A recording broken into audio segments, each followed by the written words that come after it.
강혜신의 오늘의 미국. 연방대법원장이 이례적으로 트럼프 대통령의 판사 탄핵 요구에 공개적으로 반박하는 성명을 발표했습니다. 합법이건 불법이건 미국 거주자 추방 문제로 백악관이 법원 판결을 무시하고 대통령이 판사를 공격하면서 대통령과 법원의 충돌 지금 점점 깊어지고 있습니다. 대통령의 국경 자르는 판사가 뭐라고 말하든 신경 쓰지 않는다고 했습니다. 법원 판결을 무시하겠다거나 무시해도 된다는 트럼프 측근이 다수입니다. 트럼프와 푸틴이 오늘 2시간 동안 전화 통화를 했습니다. 푸틴이 트럼프가 제안한 우크라이나와의 휴전을 받아들였는지는 아직 알려지지 않았습니다. 이스라엘이 가자를 폭격해 400명 이상이 사망했습니다. 지금도 폭격 중입니다. 휴전이 산산조각이 날 것인지 아닌지 주목됩니다. 연방 공무원 해고의 여파가 일상생활까지 체감되기 시작합니다. 요세미리 국립공원 예약부터 재향군인 치료까지 많은 분야에서 공공서비스가 크게 줄어들고 있습니다. 트럼프 대통령은 행정부에 속하지 않는 기관 미국 평화연구소의 이사장을 해고하고 새 이사장을 임명했습니다.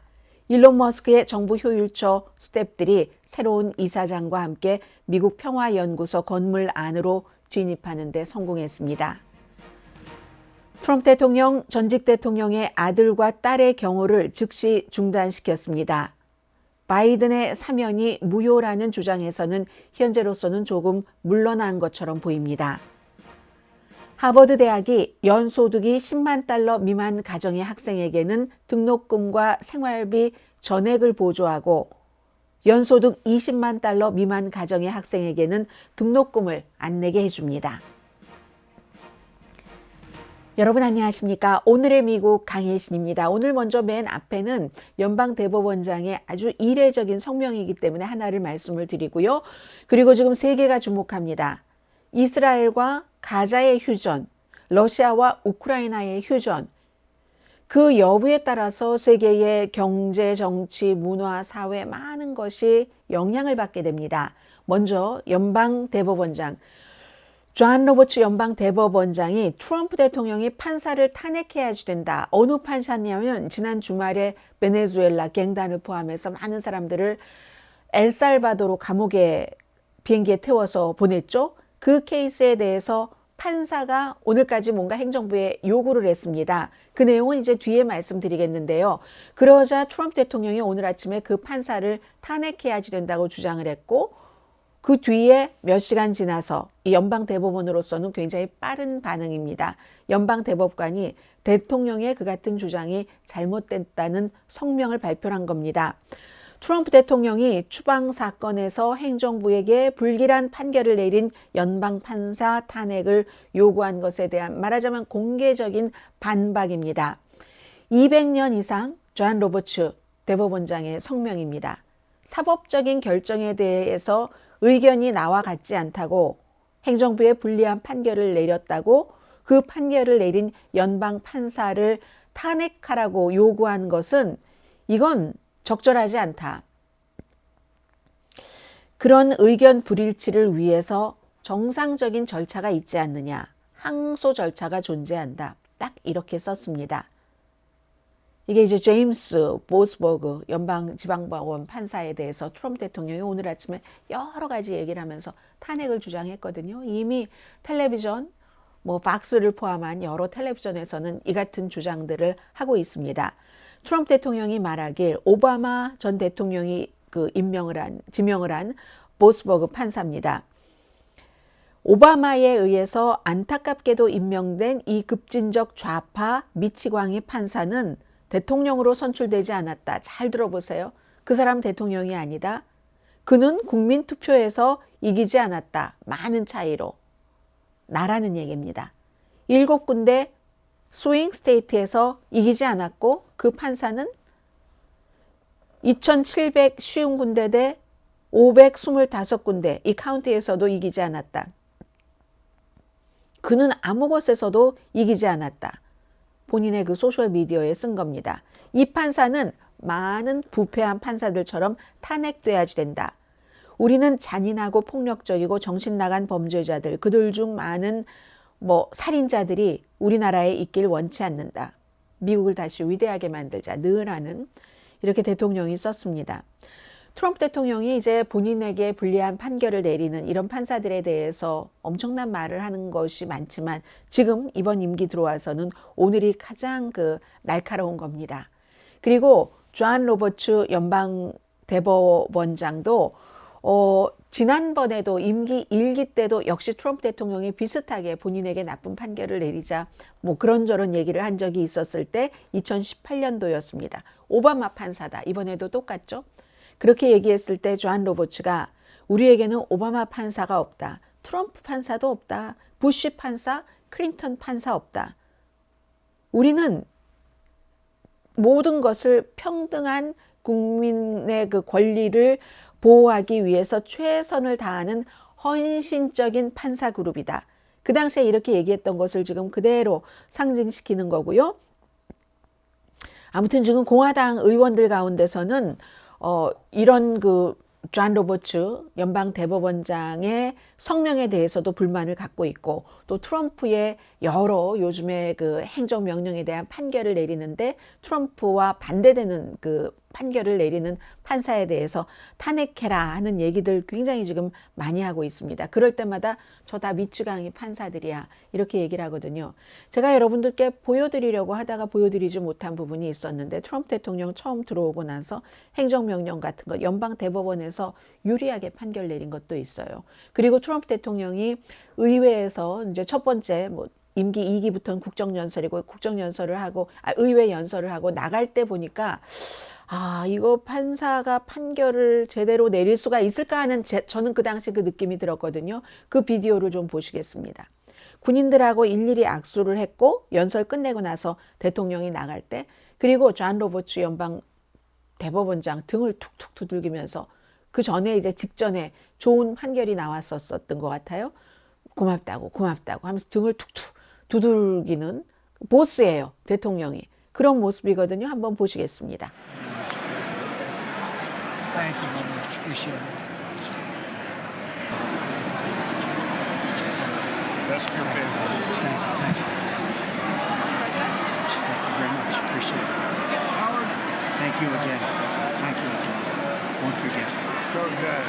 Yeah, it's good. So good. 이 이슈는 이제 시작입니다. 행정부가 사법부의 판결, 사법부의 권한을 어디까지 존중할지. 자, 그리고 오늘 가장 세계적인 공통적인 두 가지 탑 뉴스를 전해드리겠는데 우선 팩트 자체는 간단하고요. 뒤에는 제가 오늘 인상 깊게 읽은 글을 하나를 소개를 해드리겠습니다.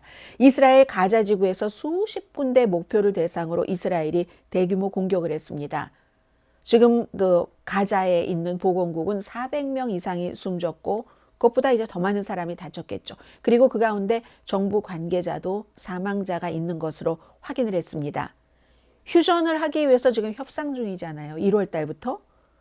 그러면 네타냐후 이스라엘 총리는 왜 이런 공습을 했다고 얘기를 하는가? 인질을 더 많이 풀어달라고 했는데 그걸 거부했기 때문에 공격을 한다.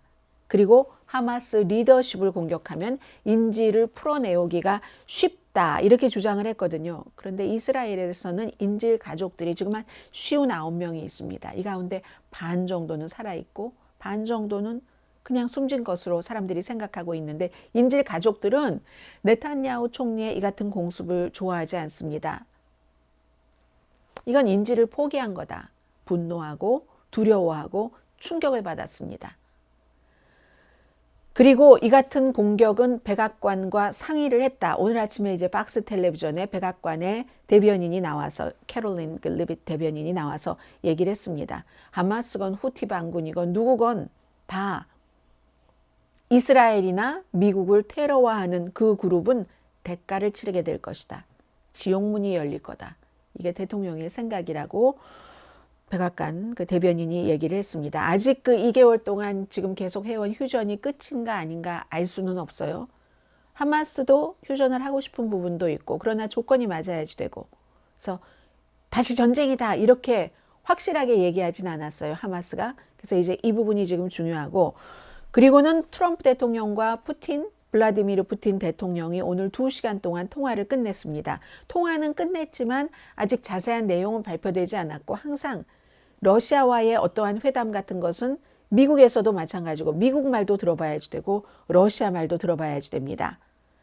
30일 동안 휴전 제안에 대해서 우크라이나의 젤렌스키 대통령은 이런저런 일이 있었고 받아들이겠다라고 얘기를 했죠. 제일 중요한 것은 딱 하나만 보면 그겁니다. 오늘 2시간 동안이나 통화를 했다는데 그래서 블라디미르 푸틴 러시아 대통령이 우크라이나에 제안한 것과 같은 미국이 휴전안을 받아들일 것인가 받아들이지 않을 것인가 그건 아직 모르겠어요. 전화 통화하기 전에는 많은 부분들이 일단 조율이 됐지만 여러 가지 풀어야지 될 숙제도 남아있다. 이 정도로 얘기를 했거든요.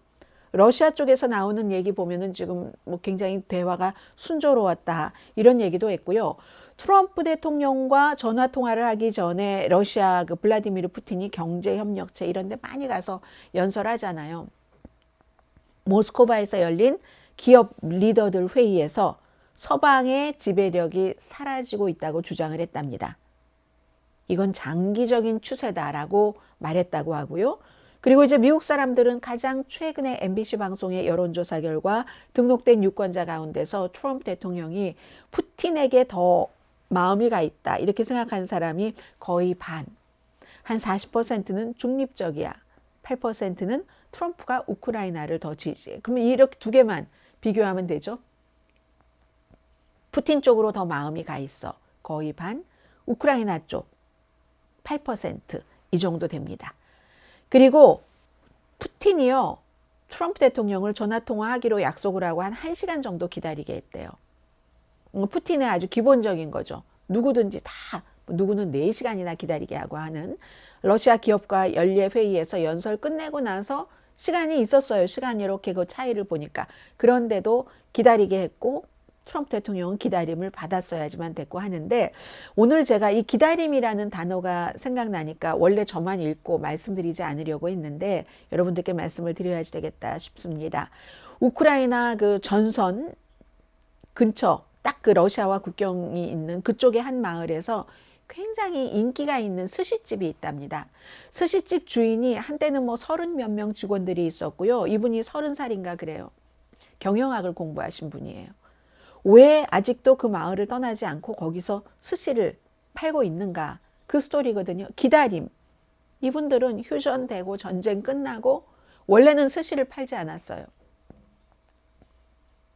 일상생활로 돌아가고 싶겠죠. 이제 그분들의 스토리를 어떻게 살고 있는가 우크라이나 전해드립니다. 용감한 스시집이다. 뉴욕타임스가 이렇게 제목을 붙였던데요. 우크라이나에서 스시가 인기가 있답니다. 근데 이 지역은 슬로비안스크라고 그러니까 동부에 있는 거죠.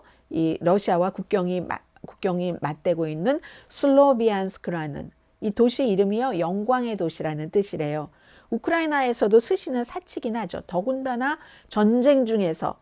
그런데 그 사치라는 게 우리가 전쟁 중이긴 하지만 일상생활 일상적인 이런 감각도 있어 하는 어려운 시간을 이겨내는데 도움도 된답니다. 30살에 어떻게 읽어야지 되나요? 쉐히코밥 스시를 좋아하지 않습니다. 요리사도 스시를 좋아하지 않습니다. 그런데 손님들이 원하기 시작했기 때문에 이 코발로프 씨가 이 생선을 가지고 오는데요. 저게 막 포격 뚫고 전쟁 때는 스시잖아요. 스시. 공급망도 뚫어야지 됩니다. 아주 프레쉬한 생선을 가지고 오기 위해서 뭐 여기가 전선이니까요. 러시아군이 현재 점점 더 가까워오고 있고 삶이 때로는 어떤 날은 암울합니다. 그런데 이 주민들도 또 탈출 지금 나가야지 되는가 고민을 하고 있는데 이 코발로프 씨는 나갈 때가 아니라고 생각합니다. 3년 넘는 긴 전쟁 속에서 군인들이나 민간인이 때로는 먹어야지 되고 영양이 있어야지 되고 앞서 말씀드린 살아있다는 감각을 느껴야지 되고 특별한 것을 원할 때 스시를 찾았고 계속 나는 이걸 사람들에게 드려야지 되겠어 하는 결심을 하고 그 결심을 지켜온다는 겁니다. 지금 내가 여기서 필요한 사람이라는 것을 알기 때문입니다. 그래서 저는 여기에 남고 있습니다. 해서 그 슬로비안스크라는 이 지역 우크라이나에서도 스시가 인기가 있었지만 어쨌든 공격이 시작됐었을 때 이 식당 영광의 도시라는 이름의 식당에 메뉴에는 스시가 없었답니다. 그런데 전쟁 초기에도 문을 연 거의 그 동네의 유일한 식당이었고 공급업체들이 무슨 전쟁인데 물건을 식재료를 공급을 했겠어요. 그래서 완전히 새로운 물류를 구축을 했었어야지만 된답니다. 같이 일하는 사람들이 우크라이나 중부 쪽으로 러시아와 가깝게 되니까 이쪽이잖아요. 그래서 중부로 가고 또 위로 올라가서 키브 이런 서부 쪽으로 쭉 가서 새로운 공급업체와 관계를 맺고 이쪽으로 다시 러시아 쪽에 국경이 돼 있는 이 마을로 여러 가지를 가지고 오기 위해서 직접 한 4시간 운전을 해야지 된다는 것 같아요. 직접 왕복 운전도 하고 사람들이 다 떠나서 직원이 7명이 됐는데 35명에서 그 정도면 이제 가족이죠. 3년을 전쟁통에 물도 없고 불도 없어서 음식을 만들 때 처음에 스시집도 다른 거 따뜻한 것도 해야 되니까 밖에 나가서 불 피워서 불을 지핀 거죠. 그래서 음식을 만들었고 전기가 없으면 아무것도 안 되잖아요. 발전기 준비했고 그리고 우물도 팠대요. 그러다가 어느 날 미사일이 이 젊은 부부가 살고 있는 아파트먼트를 파괴했습니다. 그때가 전쟁이 일어나고 지금 3년인데 제일 어려웠었던 날이래요. 정말 일하러 가는 길에 이거 어떻게 해야 되지? 빨리 결정을 해야지 된다는 거예요. 내가 이거 계속 일을 해야지 돼? 떠나야지 되는 거 아니야? 그러다가 괜찮아. 오늘도 나는 운이 좋았어. 내가 생일을 다시 맞았네. 계속 일하자. 그때 그렇게 결심을 했고요. 그러면 사람들이 물어봤어요. 뉴욕타임스 기자가. 아니 왜 스시라는 게 특별한 보관 등등 스시잖아요. 스시 필요한데 그걸 선택을 하셨어요? 하니까 역시 그 경영학 학위 있는 사람답게 수요에 의해서 그랬습니다. 사람들이요 그 동네에 스시집이 없었는데 물어보기 했다는 거죠. 제가 식당 주인으로서 스시를 좋아하거나 싫어하거나 상관이 없습니다. 손님이 원하는 것을 해드립니다. 그래서 지금은요 키브 수도죠. 그러니까는 북서쪽입니다. 그쪽으로 가서 프레쉬한 그 피쉬를 가져오는데 급속하게 거기서 이제 사람들이 피쉬를 딱 구해서 급속 냉동을 시켜서 8시간이네요. 4시간이 아니라 8시간 이건 전이네요. 그 정도 되면은 로스앤젤레스에서 샌프란시스코 가는 육로로 슬로비안스크까지 가지고 오는데 올 때 보면은 하르키우도 지나가야지 되고 예전에 전쟁 한참 때 많이 말씀 들으셨을 거예요. 이지움 이런 데를 지나면서 이렇게 운전을 하다 보면 러시아가 폭격한 곳이 많지 않겠어요? 점령에 당했고 그 치열한 전투를 치렀던 도시들을 이렇게 지나면 침략자 러시아군에 의해서 동네가 한 군데가 다 공동묘지가 돼버렸고 거길 또 하얀 눈이 덮이고 그런 숲 이런 곳을 쭉 이제 지나서 온답니다. 지나오다 보면요 러시아 라디오 방송국의 신호도 잡힌답니다. 그러면서 건물이 무너졌어도 우크라이나라는 국가의 해방을 위해서 싸웠던 사람들도 생각이 나고요. 스시 식당 주인이 그 스시 재료를 가지고 오면서 상념에 잠기는 겁니다. 아무튼 그렇게 해서 러시아가 도네츠크예요. 그러니까 동부에. 여기에 많은 부분을 점령을 해서 전체 점령이 목표랍니다. 전체 점령이 목표인 줄 알면서도 여기 남아있는 거죠. 건물의 많은 부분이 폐허로 됐고 치열한 전투, 남아있는 주민들도 계속 떠나야지 되는가 하고 압박을 하고 있는데도 부분적으로는 여전히 활기찬 도시이기도 하고요. 사람들이 경적을 올리고 군인들이 식료품을 사고 아이들이 공원에서 손도 흔들고 하는 그래서 처음에 스시집이었는데 지금은 다른 롤, 캘리포니아 롤 같은 그런 식당도 있고 손님들이 특징이 있는데요. 항상 음식을 주문하고 나서 빨리빨리 폭격이라는 게 늘 그 머릿속 뒷골을 따라다니는 거죠. 지금은 뭘 계획할 수 없습니다. 내일 무슨 일이 일어날지 모르기 때문에 불확실성. 도네츠크 전선이 압박받고 있습니다.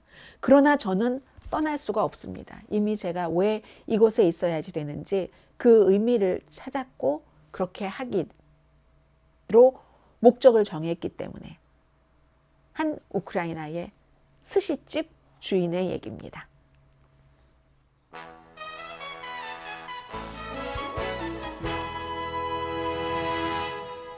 강혜신의 오늘의 미국입니다. 어제 어떤 분이 오늘의 미국 시청하십니다. 뭐 제가 이렇게 말씀을 드렸어요. 그랬더니 그냥 오늘의 미국입니다 하면 된다고. 네, 맞습니다. 제가 라디오 방송국과 함께 할 때는 그냥 오늘의 미국입니다 이렇게 얘기를 하면서도 항상 그 유튜브가 여기 있었어요. 네, 그 말씀이 맞아요. 강혜신의 오늘의 미국입니다. 오늘 미국 신문들을 보면요, 월스트리트저널이 완전히 트럼프의 대규모 해고로 인해서 피해가 어느 정도인지, 이 기사는 너무 깁니다. 저도 다 전해드릴 수는 없지만 전해드리겠어요.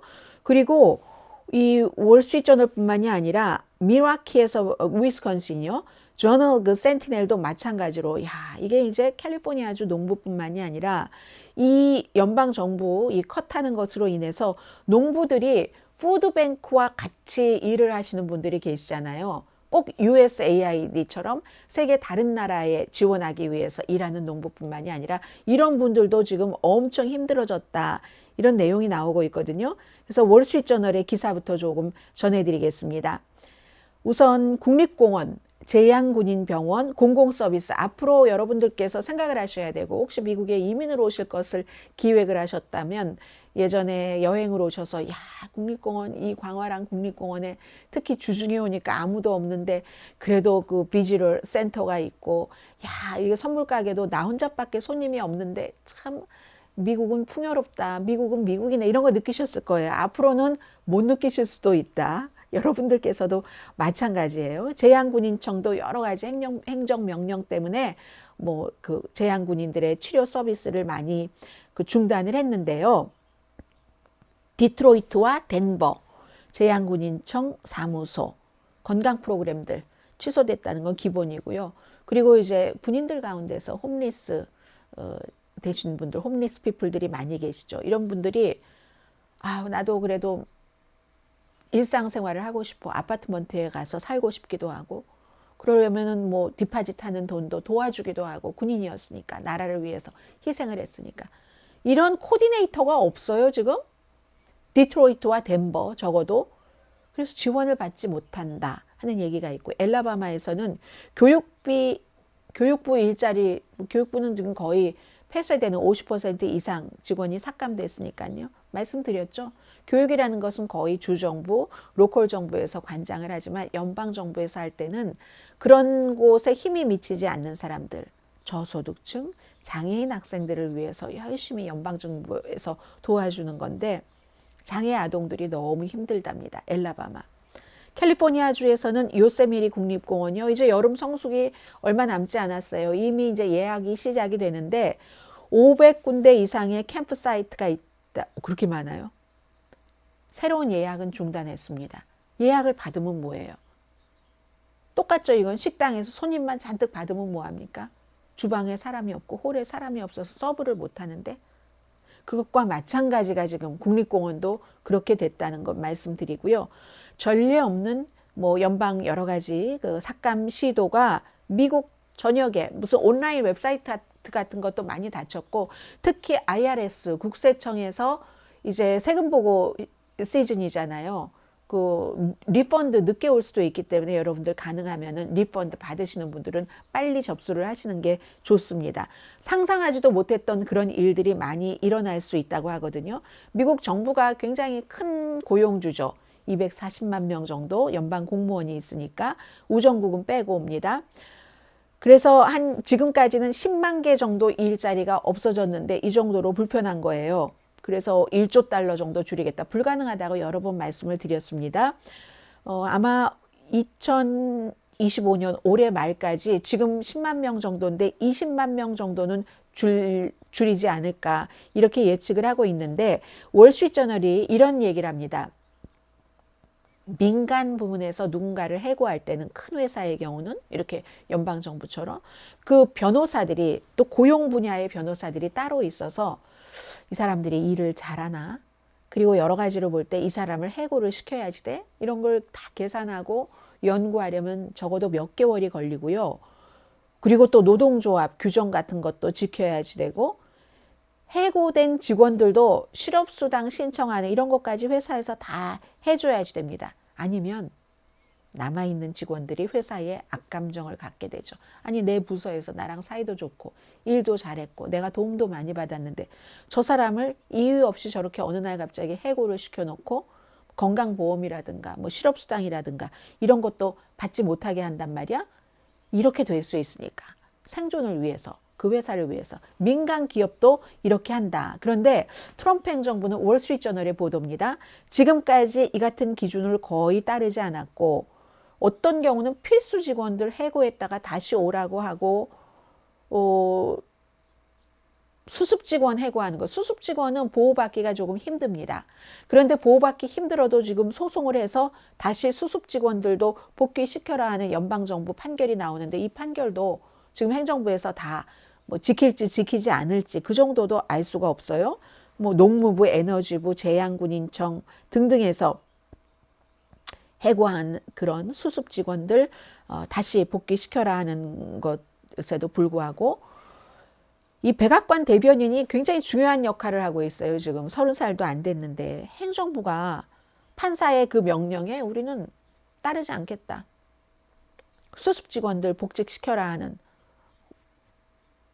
이게 법적 싸움이 얼마나 깊어진다는 것을 예고를 하고 있습니까? 뭐 학교에서부터 캠프장에서부터 여러 가지 일기예보 요즘 뭐 일기예보는 정말 중요한데 서비스가 무척 줄어들거나 뭐 이런 것을 쭉 얘기를 합니다. 예를 들어서요. 날씨 풍선이라는 것을 띄운대요. 이 웨더 말 그대로 웨더 그 볼룬이라고 하던데요.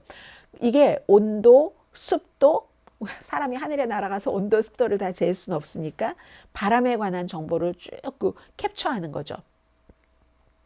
근데 지금 뉴욕이라든가 메인주의 뭐 알바니 뭐 뉴욕의 알바니겠네요. 메인주의 그레이에서 정기적으로 지금 웨더 풍선을 띄우지 못합니다. 알래스카에서는 전부 완전히 멈춰버렸다고 하거든요. 국립공원은 꼭 요세미리뿐만이 아니라 뭐 방문객 센터 같은 데서도 사람들 많이 해고를 해서요. 오레곤의 야키나 등대 그 등대 거기도요. 등대 투어도 중단시켰고 그 카블비치도 폐쇄했다고 하네요. 그런가 하면은 질병통제국 산하의 메디케어, 메디케이드 서비스국도 35%나 해고를 했다가 일부는 재고용하고 연방군인청, 재향군인청이 굉장히 사람이 많잖아요. 47만 명 가운데서 7만 명을 일자리를 없앨 예정인데 지금 이제 수천 명 해고했는데 벌써 덴버하고 어디였었죠? 그런 문제들이 많이 나오고 있다는 거잖아요. 디트로이트. 48세의 키스 카미어라는 분, 펜실베니아주에 있는 이분은 트럼프 대통령에게 3번이나 투표를 했대요. 무슨 IRS에서 IT 부서에서 일을 하시는 것 같아요. 정부가 뭔가를 이렇게 축소하는 것 자체에 반대하지는 않지만 그러나 이 무차별적인 그 과정에는 반대한다. 너무너무 중요하지. 뭐 예를 들어서 이민자, 불법 체류자를 내쫓는다고 한 사람당 뭐 만 몇천 달러를 쓴다고 하는데 거기다 돈을 그렇게 쓰면서 불이 난다던가 아니면 뭐 경찰 업무 이런 많은 것에 재정적으로 지원하지 않고 삭감하고 하면 도대체 뭐가 더 중요한지 모르겠다. 이분은 이제 이런 얘기를 하셨고요. 그래서 앞으로 제가 지금 말씀드리지 않은 부분들 가운데서 더 굉장히 많은 이런 것들이 있습니다. 오늘 그 뉴욕타임스를 보더라도 어제 제가 여러분들께 말씀을 드렸잖아요. 그게 일면에 나왔네요. 비밀 국가 핵 안보국에서 최대 1155명의 화학자, 생물학자, 물리학자, 기타 과학자들을 해고할 계획이다. 그러니까 요즘 공화당의 타운홀 미팅에 가면 공화당 의원들이 지난번에 조지아주에서도 그랬고 엄청나게 유권자의 비난을 받고 있습니다. 그렇다고 민주당이 잘하냐? 그것도 아니에요.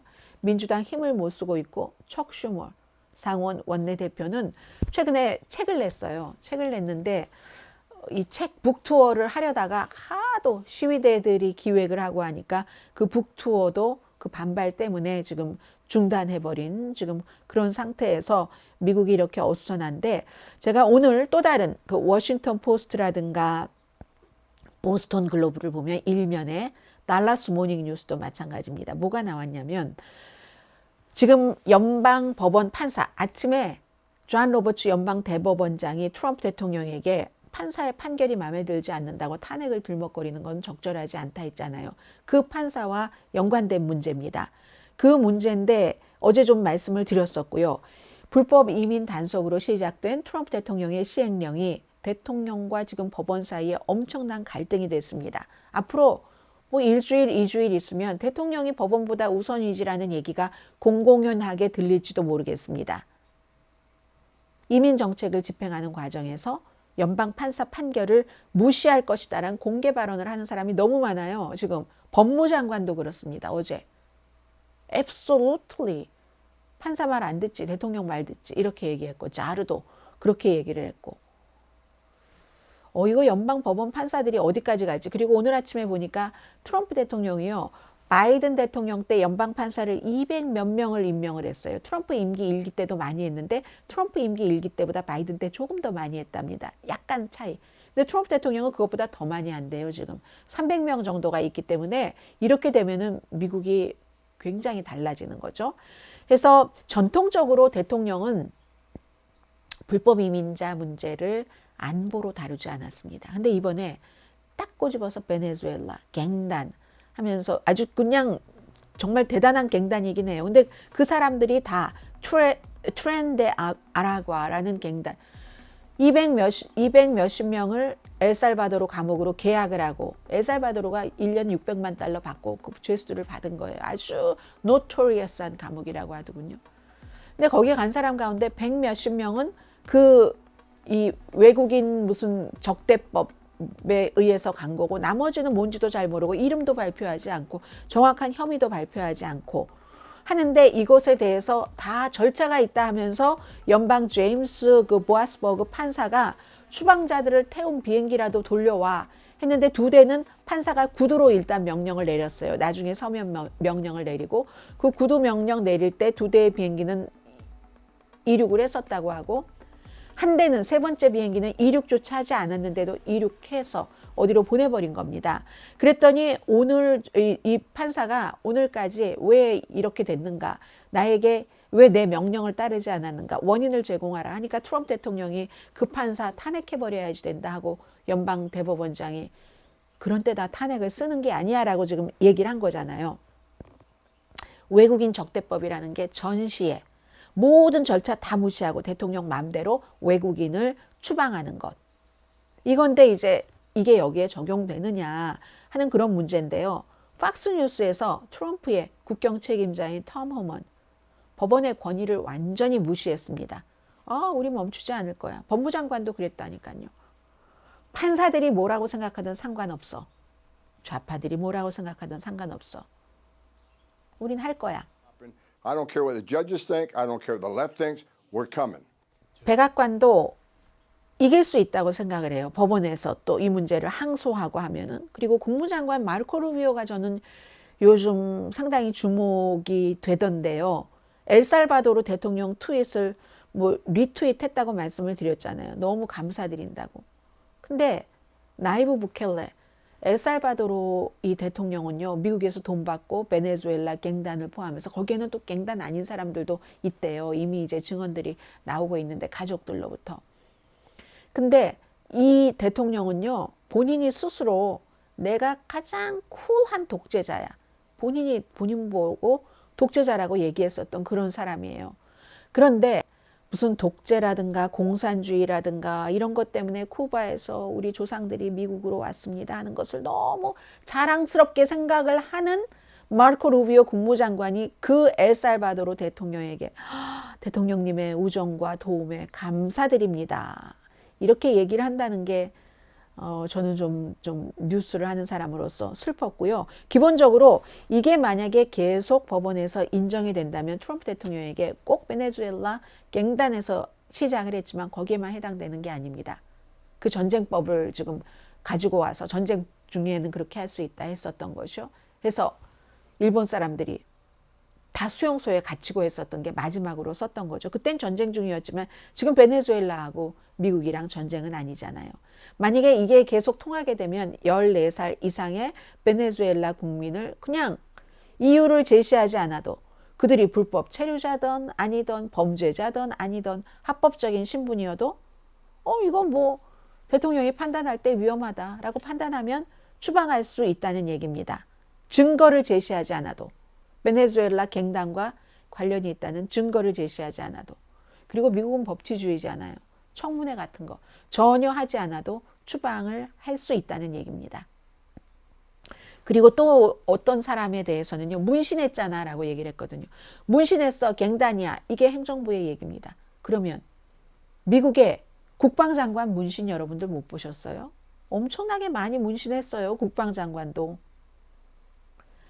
그 밖에도 지금 뭐 가족 구금 같은 거 다시 시작이 됐고요. 어제 말씀드린 그 브라운 대학교의 뭐 신장 이식 의사라고 하죠. 라사 알라위에. 이분은 나중에 알고 보니까 레바논 태생인데 레바논의 헤즈볼라의 지도자 하산 나스랄라. 이거 굉장히 유명한 뉴스였는데 이스라엘 공습으로 사망했는데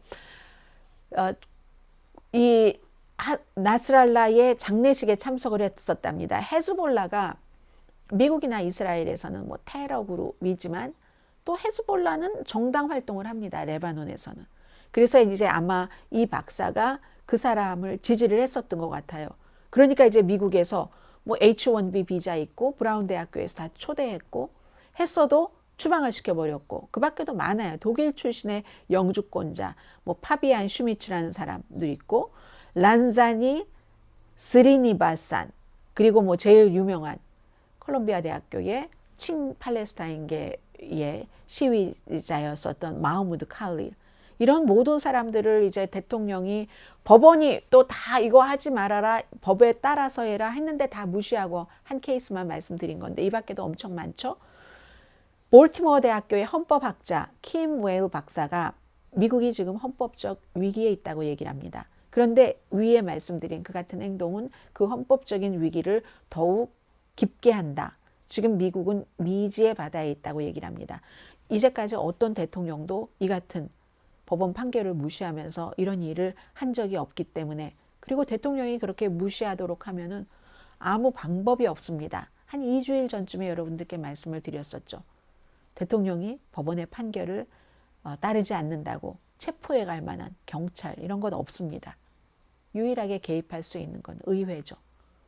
의회가 어떻게 개입할 수 있지만 지금 의회가 개입을 하리라고 생각하는 사람들은 거의 없을 것 같습니다. 대통령의 발 아래 거의 권력을 지금 앤드류 잭슨 때처럼 갖다 바치는 공화당이 그리고 그 공화당이 다수당이기 때문에 물론 유죄 판결을 받고 유죄 판결을 받고 또 불법 체류자 그런 사람들 추방해야지 된다고 생각하는 사람들이 훨씬 많겠죠.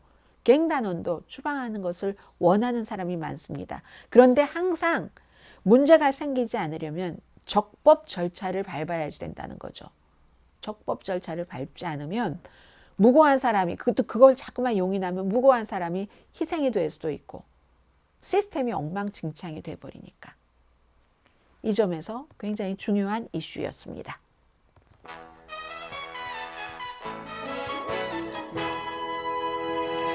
강혜신의 오늘의 미국입니다.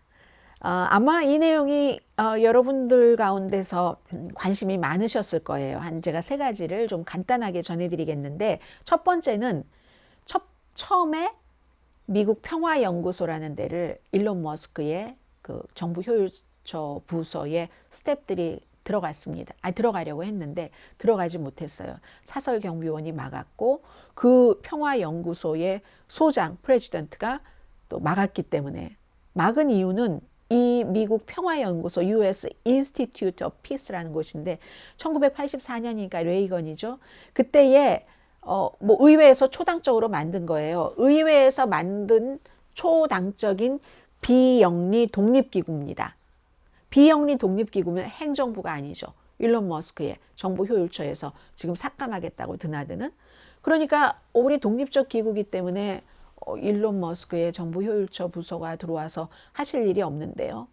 이렇게 막았어요. 그리고 나서 바로 그 프레지던트가 무슨 무어든데요. 이름이 해고됐습니다. 조지 무스네요. 조지 무스 회장이 해고가 됐고, 그리고는 이사장들을 다 해고시키고 한 사람인가를 남기고, 나머지 다는 아니에요. 왜냐하면 여기 이사장이 연방 정부에서 어쨌든 독립기구지만 의회에서 승인을 한 곳이니까 돈을 지불을 의회에서 하겠죠. 그래서 여기에 국방장관, 또 국무장관, 또 국군대학 총장도 이사입니다. 이 세 사람은 남겨두고 또 한 사람 남겨두고 다 이사를 해고를 해버린 거예요. 케네디 센터랑 똑같이 된 거예요. 거의 비슷하게. 그래서 남아있는 케네스 잭슨을 회장을 시켰습니다. 회장 대행을. 그러려고 남겨둔 거죠. 그리고는 사설 경비 하는 것도 다 그냥 계약도 해지시켜버리고 경찰과 다시 새로운 이 소장 대행과 일론 머스크의 나치 팀이 들어갔어요. 여기를 들어간 겁니다. 그러니까 경찰의 호위 아래에 들어갔어요. 그랬더니 이제 무슨 어떤 정치인들이 여기는 비영리 단체인데 이게 아니지 이렇게 얘기하고 있기도 하고, 소장이었다가 그 이사장이었다가 갑자기 해고된 이 사람도 지금 소송을 하겠다고 하는데, 트럼프 행정부는요 지금 모든 그 행정 권한뿐이 아니라 행정부 소속이 아닌데도 지금 여러 가지 뭐 우리가 권한이 있다고 쓰려고 하고 있거든요.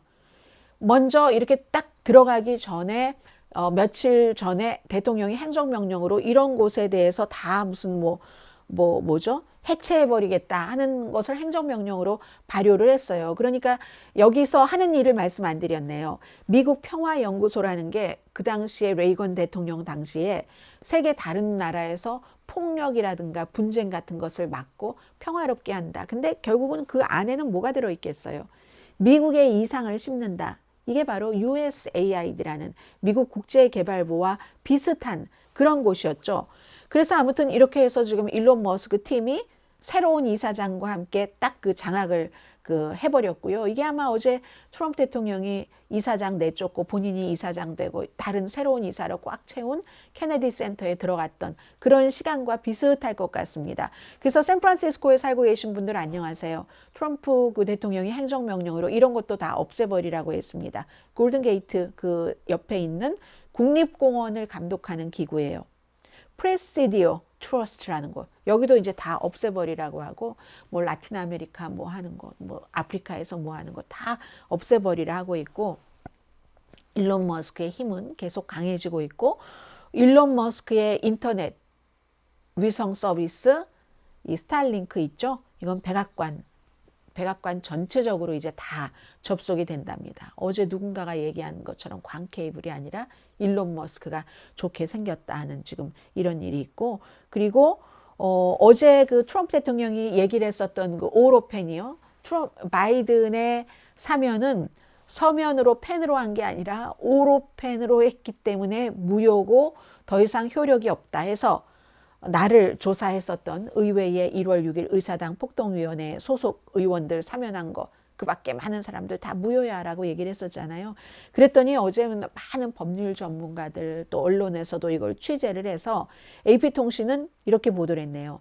대통령은 원하는 누구에게나 사면이나 감형을 할 광범위한 권한이 있고, 헌법은 사면이 반드시 서면으로 종이에 사인을 해야지 된다고 명시하지 않았고, 자동 그 오로 서명은 이전에도 대통령들이 사용한 적이 있다. 오바마도 사용을 했고 그렇다는 거고, 뉴욕타임스도 대통령의 사면을 취소할 수 있는 권한은 헌법에도 없고 판례법에도 없다.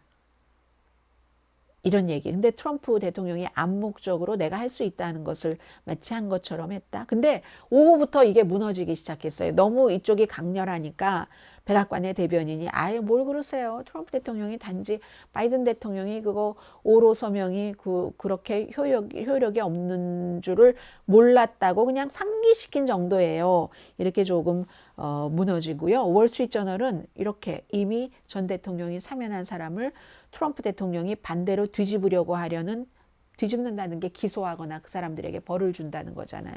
그런 움직임은 트럼프 대통령이 오랫동안 이 규범을, 법적인 규범 같은 것을 무시해온 것을 확대하는 것이다. 그리고 악시오스는 이게 만약에 법정으로 가면 실패할 가능성이 높다고 봅니다. 그런데 그 전에요. 생각해 보세요. 그럼 이미 사면받은 뭐 앤토니 파우치라든가 누구 뭐 많죠. 바이든의 가족도 있고.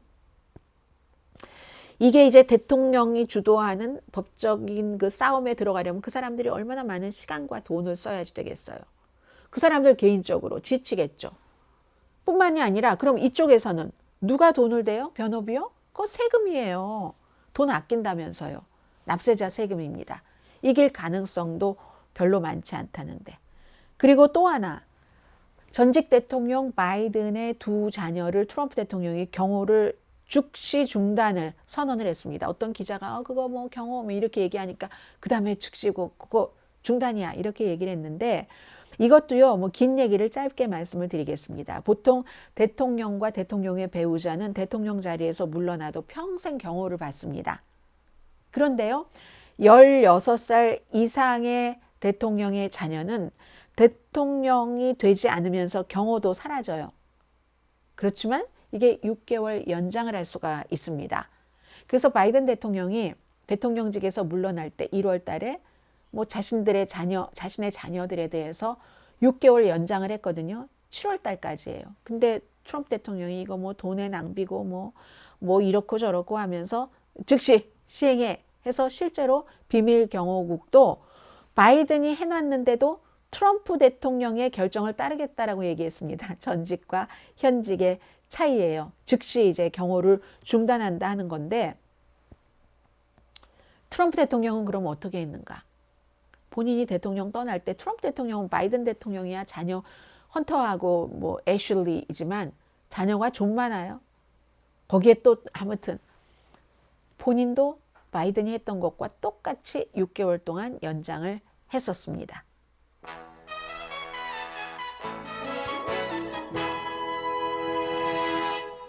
자, 굿뉴스를 하나 정도는 전해드리고 마무리를 해야죠.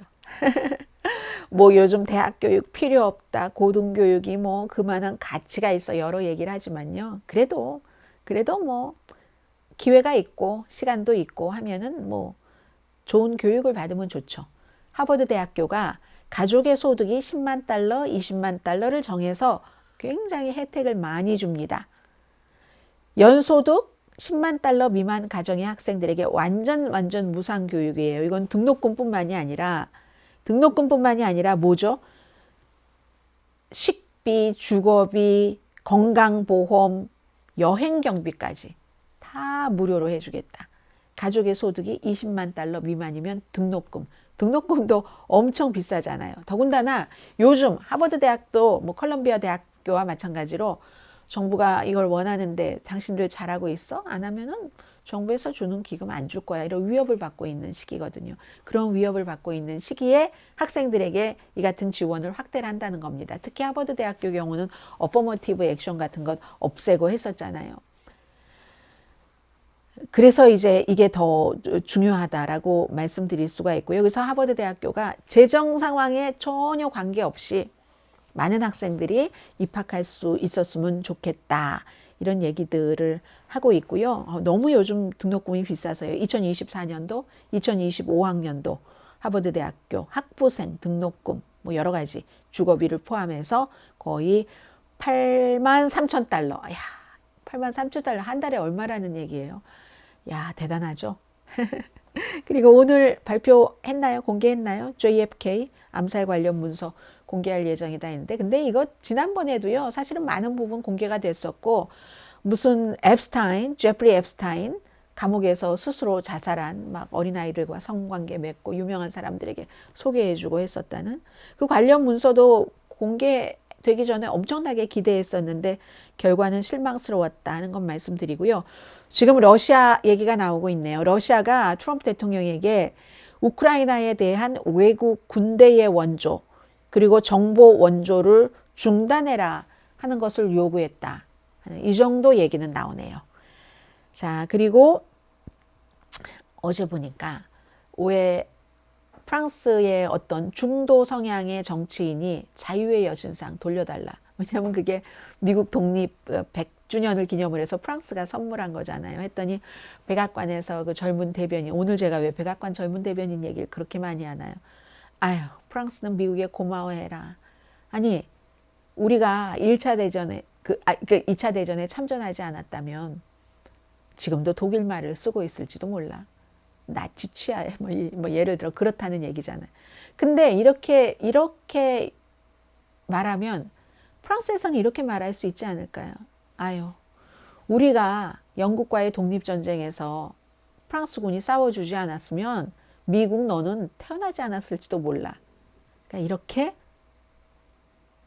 점점 유치해질 땐 백악관에서 이런 유치한 말이 나오잖아요. 그럴 땐 유치해지지 말아야 되겠죠. 세상이 유치해질 때 유치해지지 않기가 힘들긴 하지만, 그리고 때로는 유치한 게 좋은 뜻으로 사용하면 좋기도 해요. 머리 안 쓰면서. 근데 어쨌든 너무 성인들이 너무 유치해질 땐 어떤 땐 때로 좀 손해봐도 나는 유치해지지 말자, 이런 생각을 하게 됩니다. 내일 뵙겠습니다. 강혜신이었습니다.